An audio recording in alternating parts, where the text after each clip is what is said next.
अस्सलाम वालेकुम, welcome to fast lane visa services. अच्छा, आज मैं आपको बड़ी इम्पॉर्टेंट बात बताने लगा हूँ आपके वीज़ा फाइलिंग से रिलेटेड। अगर आप स्टडी वीज़ा के लिए अप्लाई कर रहे हैं तो सबसे इम्पॉर्टेंट चीज़ जिसके बिहाफ पर आपको वीज़ा लगता है, मतलब समझो कि आपके वीज़ा लेने का बेस ही वही है। अगर वो वीक है और वो नहीं है, मिसिंग है डॉक्यूमेंट्स, तो कभी भी आपको जो है वो वीज़ा नहीं देती एम्बेसी। वो है आपकी बैंक स्टेटमेंट। बैंक स्टेटमेंट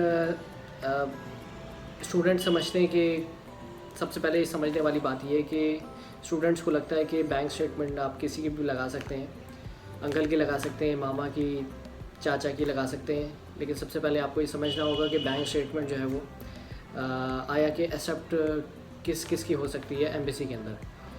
तो एम्बेसी के अंदर देखिए 4 लोग होते हैं जिनकी बैंक स्टेटमेंट एक्सेप्ट होती है। इसके अलावा और किसी की भी बैंक स्टेटमेंट एक्सेप्ट नहीं होती है। अगर आप लगाएंगे तो वीज़ा रिजेक्ट हो जाएगा। तो 4 लोग कौन है? सबसे पहले है फादर, उसके बाद मदर, बड़ा भाई या बड़ी बहन। बड़ी बहन अगर जो है वो मैरिड है तो वो फिर नहीं लगा सकती, अगर मैरिड अनमैरिड हैं तो वो लगा सकती हैं।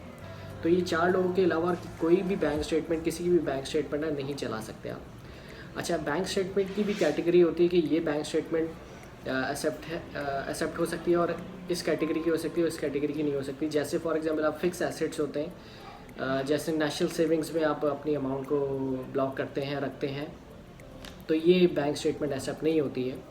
बहुत सारे कंट्रीज़ में, मैक्सिमम जो कंट्रीज़ हैं वो आपको लिक्विड फॉर्म में जो कैश करंट अकाउंट हो गया या सेविंग अकाउंट हो गया, बैंक डजेंट मैटर कि कोई भी बैंक हो, वो मसला नहीं, लेकिन कैटेगरी बड़े मायने रखती है कि कोई आपका बैंक अकाउंट फिक्स एसेट ना हो।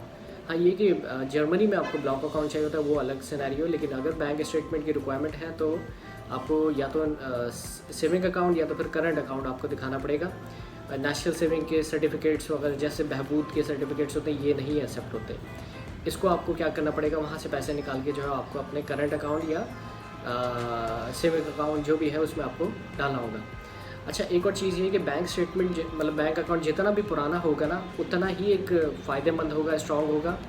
कुछ स्टूडेंट्स करते हैं क्या है कि फ़ादर का अगर बैंक अकाउंट नहीं है या बंद हो चुका है तो वो नया खुलवा के फिर दोबारा उसमें पैसे डाल के फिर वो दिखाते हैं, तो ये एक वीक पॉइंट हो जाता है। तो इससे बेहतर ये कि अगर फादर का अकाउंट नहीं है तो फिर मदर का दिखा दीजिए, अगर वो पुराना है तो। जिसका भी पुराना है, जितना ज़्यादा पुराना होगा उतना ज़्यादा आपका स्ट्रॉन्ग बैंक स्टेटमेंट होगा। अच्छा, इसके अलावा कितनी अमाउंट रिक्वायर्ड होती है किसी भी कंट्री के लिए, ये देखिए कंट्री टू कंट्री वेरी करता है ये। अगर आप जैसे मैंने कहा कि जर्मनी में अप्लाई करते हैं, वहाँ तो ब्लॉक अकाउंट है, वहाँ तो आपको 11,400 जो है वो ब्लॉक करने होते हैं। 11,400 यूरो एक जगह ब्लॉक करने होते हैं, तकरीबन 33-35 लाख रुपए बन जाते हैं। ये ब्लॉक करने होते हैं, वो ब्लॉक अकाउंट अलग सिनेरियो है। अच्छा, दूसरे कंट्रीज़ होते हैं जैसे इटली है, चेक रिपब्लिक है, पोलैंड है, स्पेन है, स्वीडन है, इसमें आपको बैंक स्टेटमेंट रिक्वायर्ड होती है। तो ये आपकी फ़ीस और वहाँ के लिविंग एक्सपेंस को कैलकुलेट करके जो अमाउंट निकलती है उतनी ही आपको दिखानी पड़ती है। जैसे इटली की बात कर लें तो 7,000 यूरो आपको दिखाने होते हैं इसमें, तो तकरीबन 21 से 25 लाख रुपए की बैंक स्टेटमेंट रिक्वायर्ड होती है ये। अगर आप पोलैंड या चेक रिपब्लिक का देखते हैं तो उसमें तकरीबन आपको 18 से 22 लाख रुपए की बैंक स्टेटमेंट रिक्वायर्ड होती है।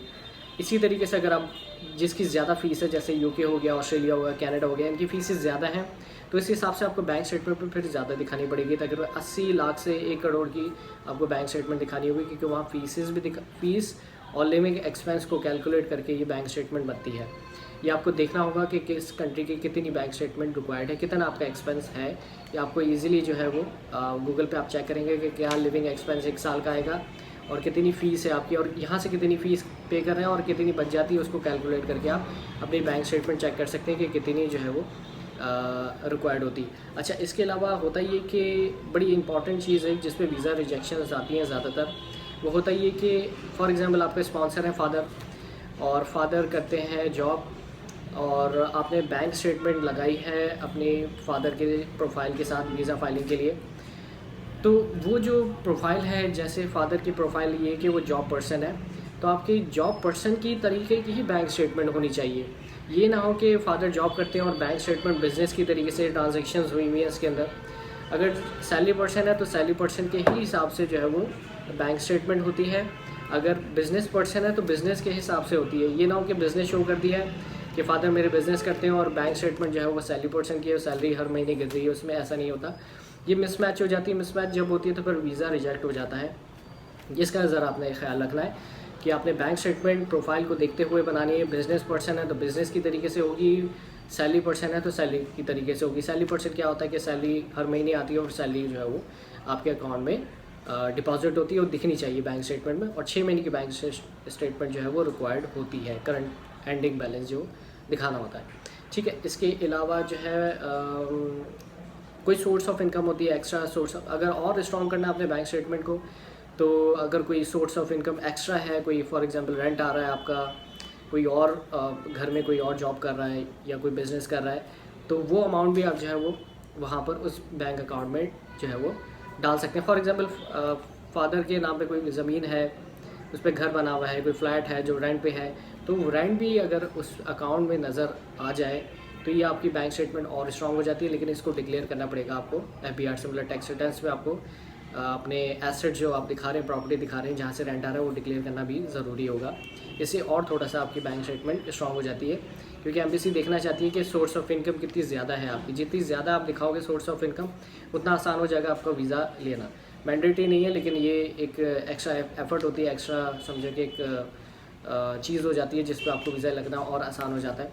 वरना फादर जो भी प्रोफाइल है जिसकी भी स्पॉन्सर की, उतना भी आप अच्छा अपने स्ट्रॉन्ग कर लें, ये एक्स्ट्रा चीज़ों की फिर नीड नहीं होती। ठीक है, इसके अलावा कितने मंथ की बैंक स्टेटमेंट चाहिए होती है वो तो मैंने आपको 6 महीने की बता दी। हाँ, किस तरीके से ट्रांजैक्शंस करनी होती है, कितनी अमाउंट कब डालनी होती है, सैलरी पर्सन की किस तरीके से अमाउंट आपने शो करनी है जिस तरीके से स्ट्रॉन्ग हो जाए, बिज़नेस पर्सन की किस तरीके से ट्रांजैक्शंस होती हैं, कितनी अमाउंट डालनी चाहिए, बड़ी डालनी चाहिए, छोटी डालनी चाहिए, किस टुकड़ों में, किस इंस्टॉलमेंट के हिसाब से डालनी चाहिए, कितना क्रेडिट होना चाहिए, कितना डेबिट होना चाहिए, इसका भी थोड़ा सा ख्याल रखना होता है।